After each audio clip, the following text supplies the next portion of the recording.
Hi guys, welcome to Lisa Loves, and today we're going to be talking about cock. What's going on, everybody? This is BroncoJuggalo, and today we are talking about the Wild Eye release, Goreface Killer. This is gonna be sick.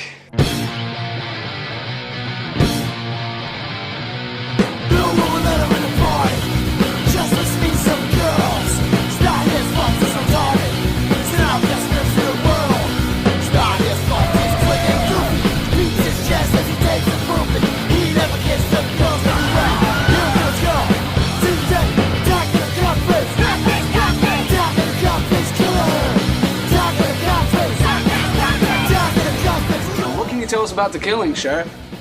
Well, we don't know much about him. All we know is it's pretty sick.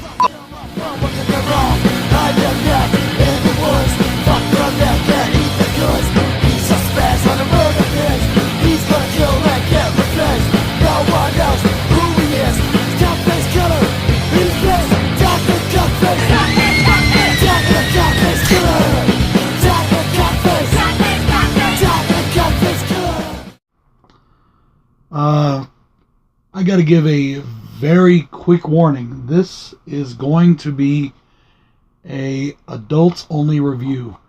So if you normally let your kids watch this and you don't mind them hearing a little bit of cussing, that's fine. Unless you want them to hear me talking about a lot of really gross, perverted sex stuff, you don't want them to watch this review. Anyways, let's get right into this, shall we? This movie was directed by Jason Mathern. As I said, it's a Wild Eye releasing. This is one of the films I got from Wild Eye. And it's the only film on the list I was a little bit squeamish about. I was kind of like, I don't know if I really want to watch this after reading it.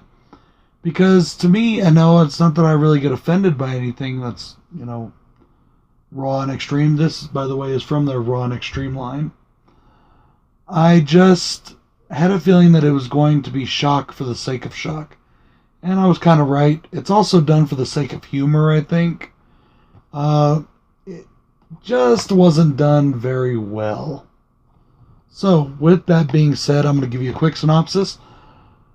This movie is about a killer who is mentally challenged and literally has a cock on his face. And you may be asking yourself, why do I keep using the word cock instead of the word penis?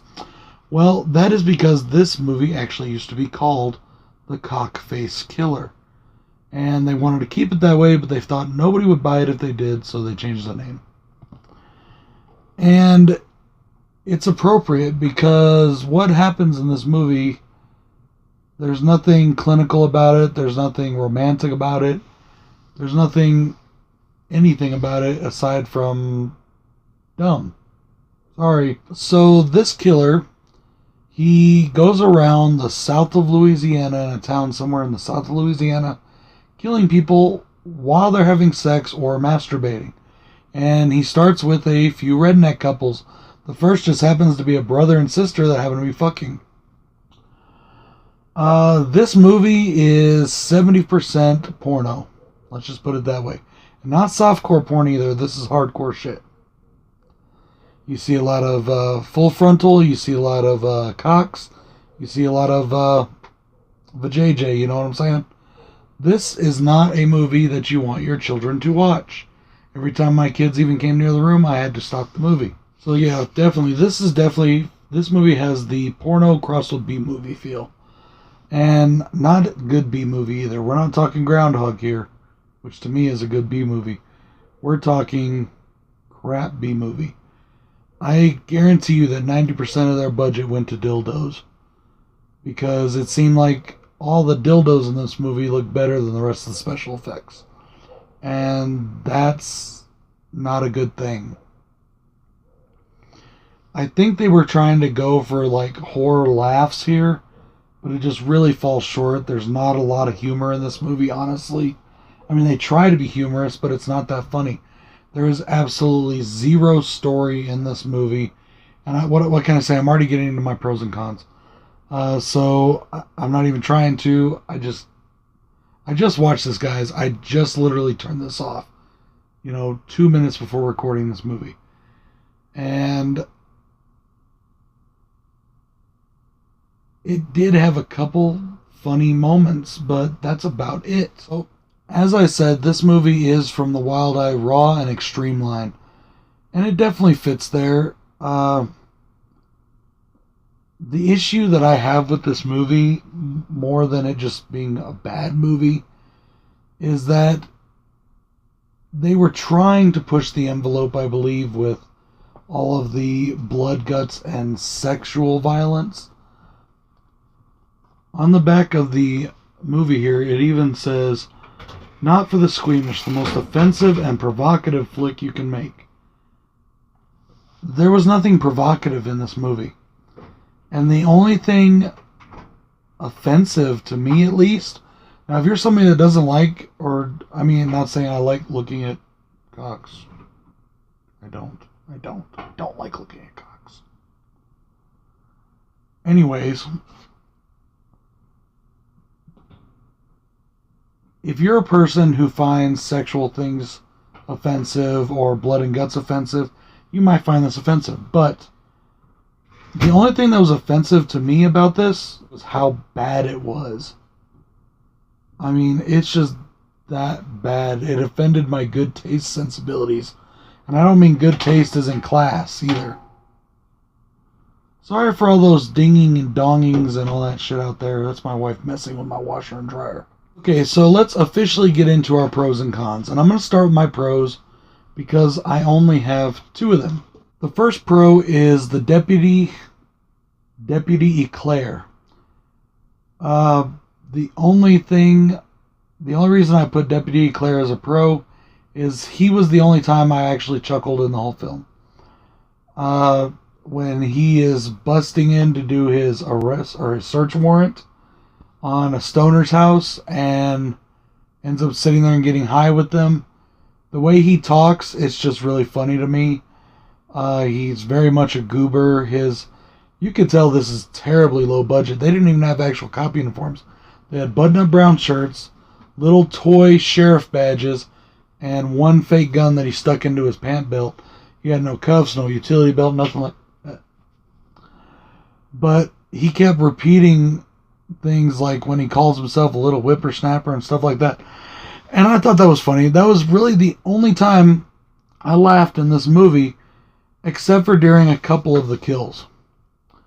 So, the deputy is my first pro.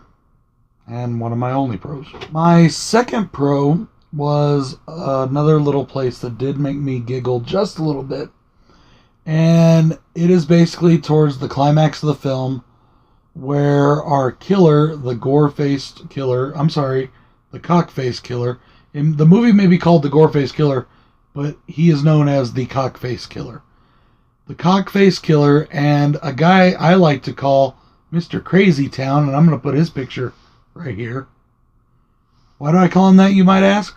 Because he looks just like he walked out of a Crazy Town video from the late 90s, early 2000s. They have a little showdown between them on the beach, and it's basically like a little mini Street Fighter segment.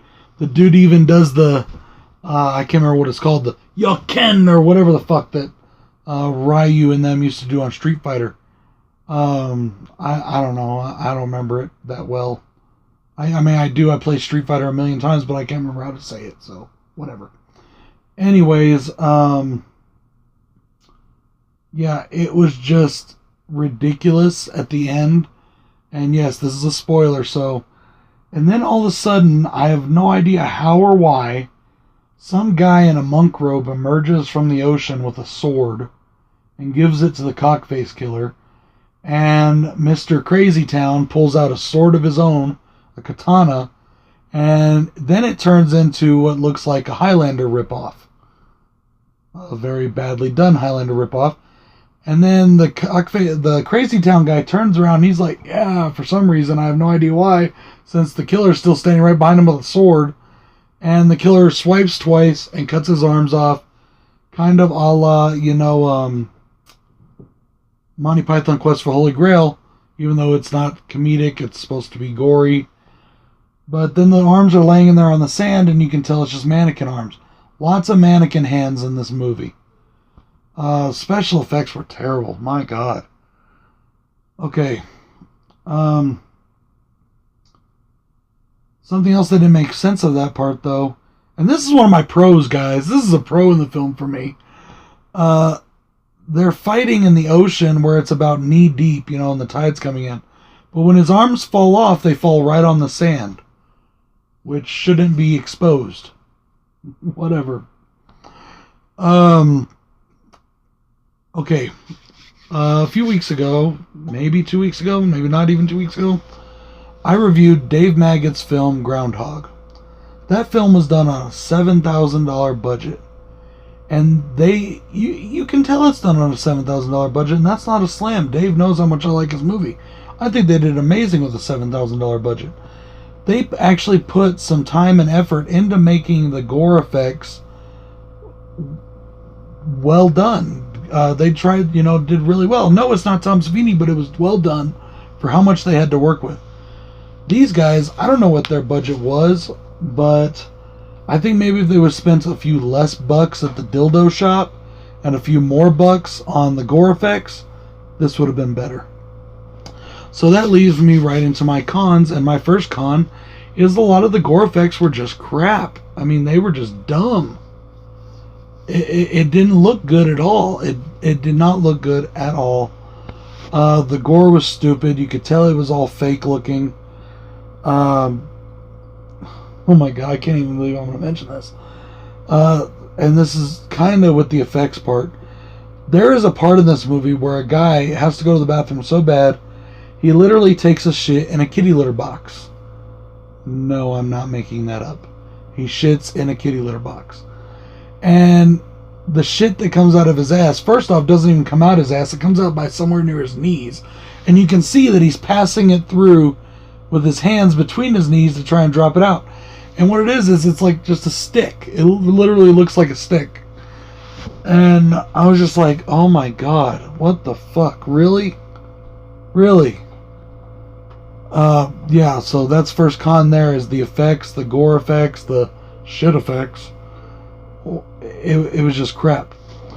My second con kind of goes into that with the makeup and gore effects. The cock-face killer has a freaking cock on his face. I don't know if they're trying to pass it off as a real one or not, or if they're trying to pass it off as a strap-on on his face. But they don't even try to cover up the fact that it's a strap-on. They don't. You can see every bit of thing. And the bandages, the bloody bandages on his face aren't even wrapped around. It's just a mask in front of him, and you can tell that it's moving around, and that those aren't his real teeth, and there's another face underneath. So, I don't know, maybe that was supposed to be intentional. Maybe, because there is a guy that shows up at the party who's mentally challenged, and one of the guys gives him a lot of shit and kicks him out, and, acts like a real asshole to him. He's like, hey, I want to party with you guys. And no, I'm not trying to make fun of mentally challenged people. That's how the guy said it in the movie. So, and the guy's like, no, fuck you, get out of here, you freak, blah, blah, blah, whatever. And I think that was the Goreface killer. Because you could tell that the Goreface killer is also mentally challenged, the way he does his hands and things like that. The way he talks, just going, ah! And so I don't know if this is a get-up that the mentally challenged guy puts on when he goes to kill people. Or if they were trying to make you think that it was a guy with the actual cock on his face with bandages that was always bleeding and pus filled and stuff like that. It just looked really bad. I mean, really, really bad. I could have done a better job with paper mache. Next con, shitty story. Not only was it badly written, it had no flow at all. It stopped, it picked up, it went here, it went there. It was just all over the place. Total crap. Absolutely convoluted.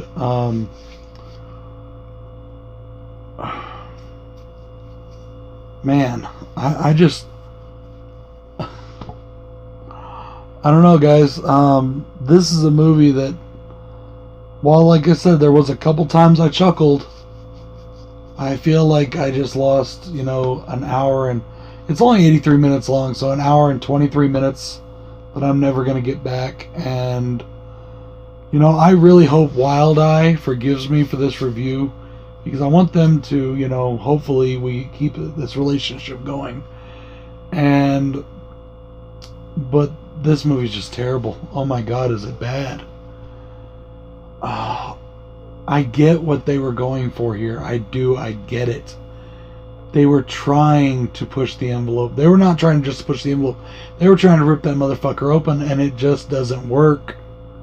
It doesn't work at all. My YouTube videos have more production than their movie. The only halfway decent looking gore scene, and I know it seems like I'm being obsessed with cocks, but that's all this movie was about, is a guy gets his dick cut off, and that looks somewhat decent. You can tell that it's a dildo, and they hammer a nail into the tip.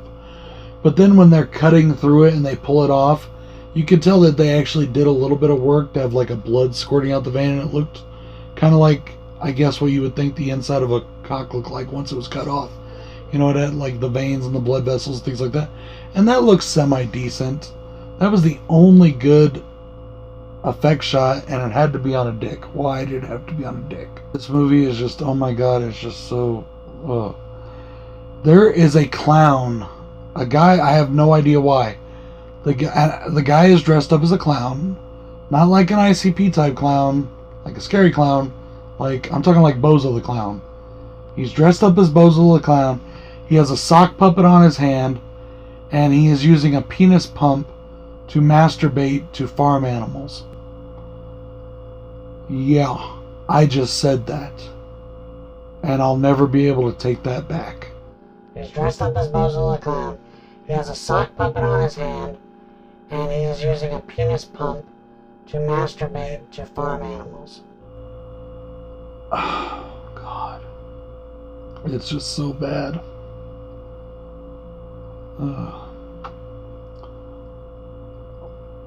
Why? Why is there a clown masturbating to farm animals? And why do we need to see it? Why do I need to see the penis inside the pump? He gets killed. I guess, you know, he dies. I think the moral to this story, if there is a moral, and I don't think there is don't ever have sex. You're going to get killed if you do.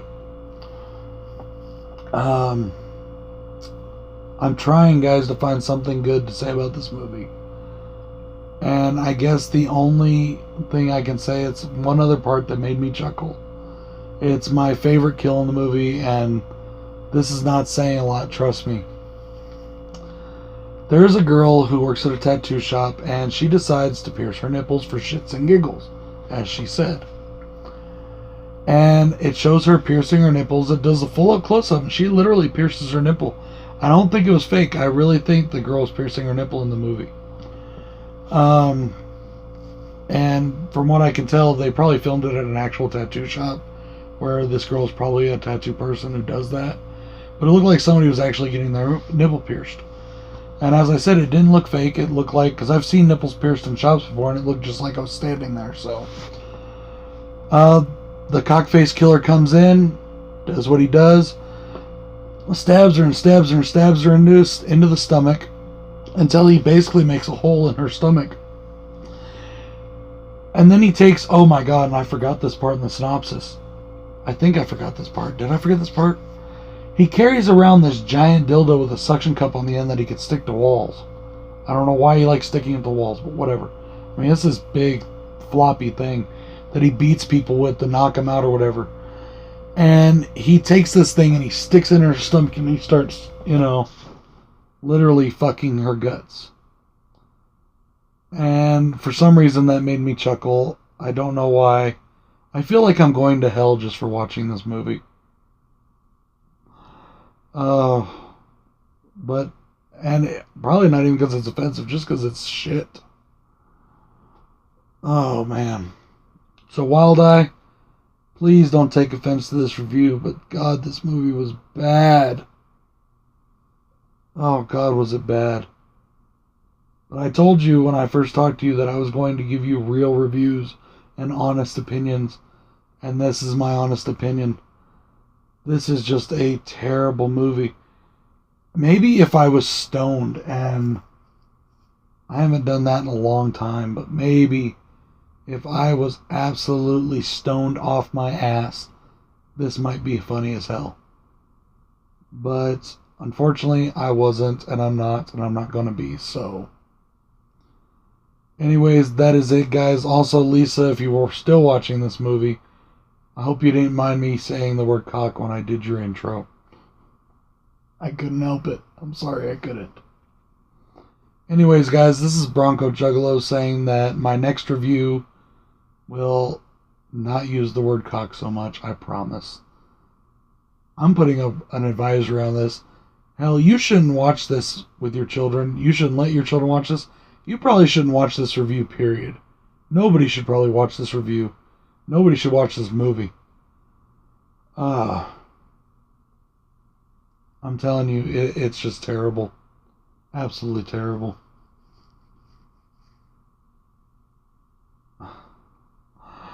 I may end up sending you this one, Joe. I told you I would if I didn't like it, and I'm probably going to send this one to you.